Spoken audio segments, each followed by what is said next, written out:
Recuerdo que cuando era niño mi padre me dijo que empezara a leer la Biblia a partir de los Evangelios. Entonces abrí mi Biblia, me arrodillé ante mi cama y leí lo siguiente.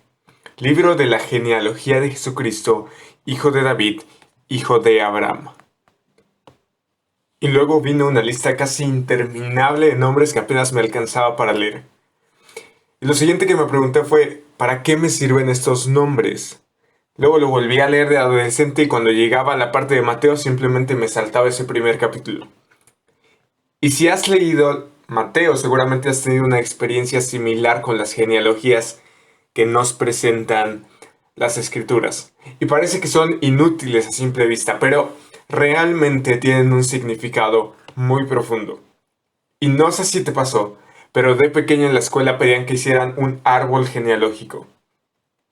Yo tenía la fortuna de tener a tantos abuelos vivos que mis genealogías incluso llevaban a los tatarabuelos. Pero ahora más grande uno se podría preguntar, ¿por qué es importante conocer a nuestros antepasados?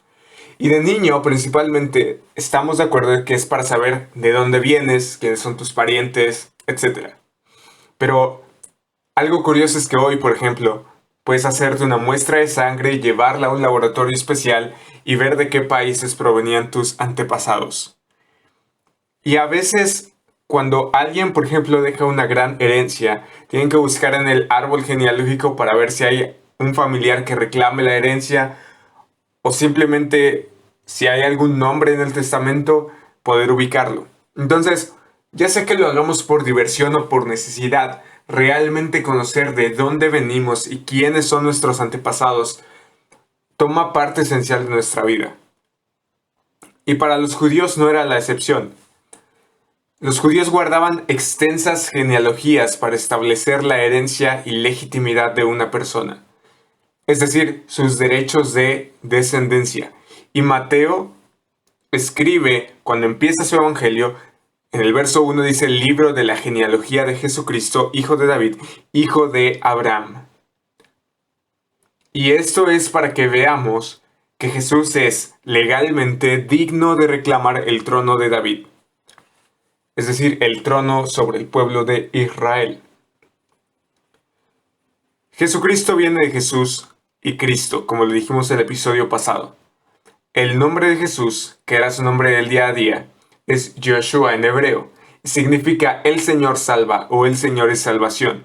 El título Cristo viene de la palabra griega Christos, que significa ungido, y es la traducción al griego de la palabra hebrea Mesías.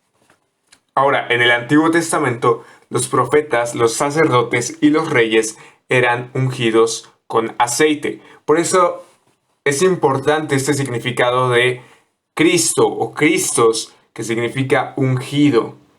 Porque esta unción, este derramamiento de aceite, dramatiza el derramamiento de la sabiduría y el poder del Espíritu Santo, que le daba la capacidad a esa persona, ya sea un profeta, un sacerdote o un rey, para cumplir su llamado.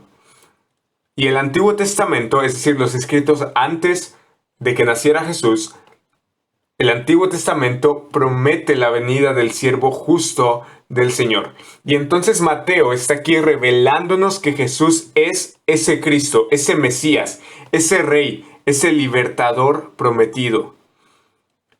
Pero Mateo no va a relatarnos la genealogía de cualquiera.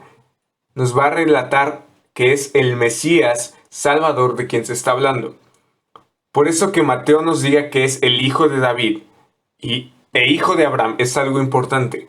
Porque cuando Mateo nos dice hijo de David, quizás a simple vista nos parecería algo superficial, ¿no?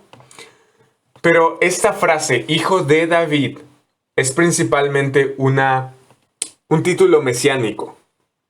Nos recuerda a las imágenes de un Mesías con un linaje real que establece el trono en Jerusalén y el reinado de Israel. Es decir, un descendiente del rey David y por lo tanto heredero al trono. Pero también que Mateo diga que es el hijo de Abraham provoca algo similar. Porque Dios hace un pacto con Abraham siglos antes del nacimiento de Jesús, donde Dios establece a Israel como su pueblo escogido y le dice a Abraham que en él serían benditas todas las naciones de la tierra.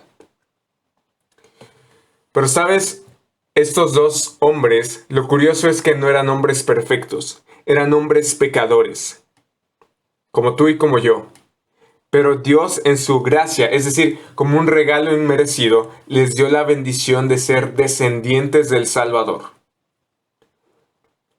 Ahora, quiero detenerme en un asunto bastante importante en las genealogías. Los estudiosos a menudo también se detienen a ver este detalle con suma curiosidad y es la aparición de las mujeres en las genealogías. Porque usualmente no se solían nombrar mujeres en las antiguas genealogías del antiguo Medio Oriente. Pero forman parte esencial del propósito de Dios al enviar a Cristo. Las 5 mujeres mencionadas en la genealogía de Jesús nos recuerdan a nosotros, a ti y a mí, que Dios a menudo hace lo inesperado y elige lo insólito. La primera mujer es Tamar, que fue una mujer cananita que se disfrazó de prostituta para seducir a Judá. Y eso nos recuerda a su fracaso.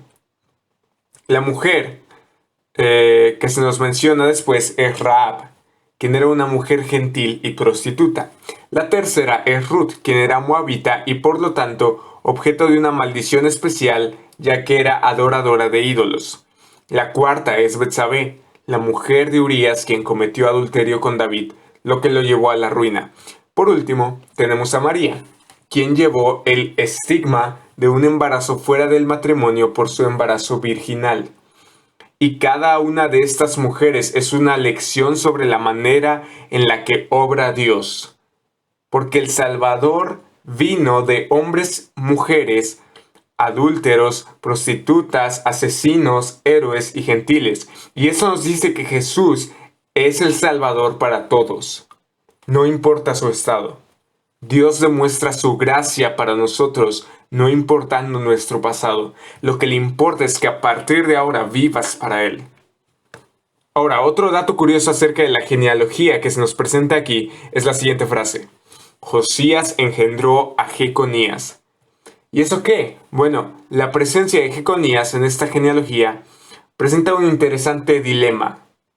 Una maldición prohibió a cualquiera de los descendientes de Jeconías acceder al trono de David para siempre.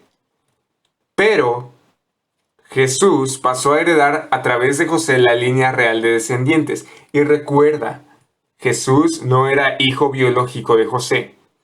Por lo tanto, no es descendiente físico de esa línea.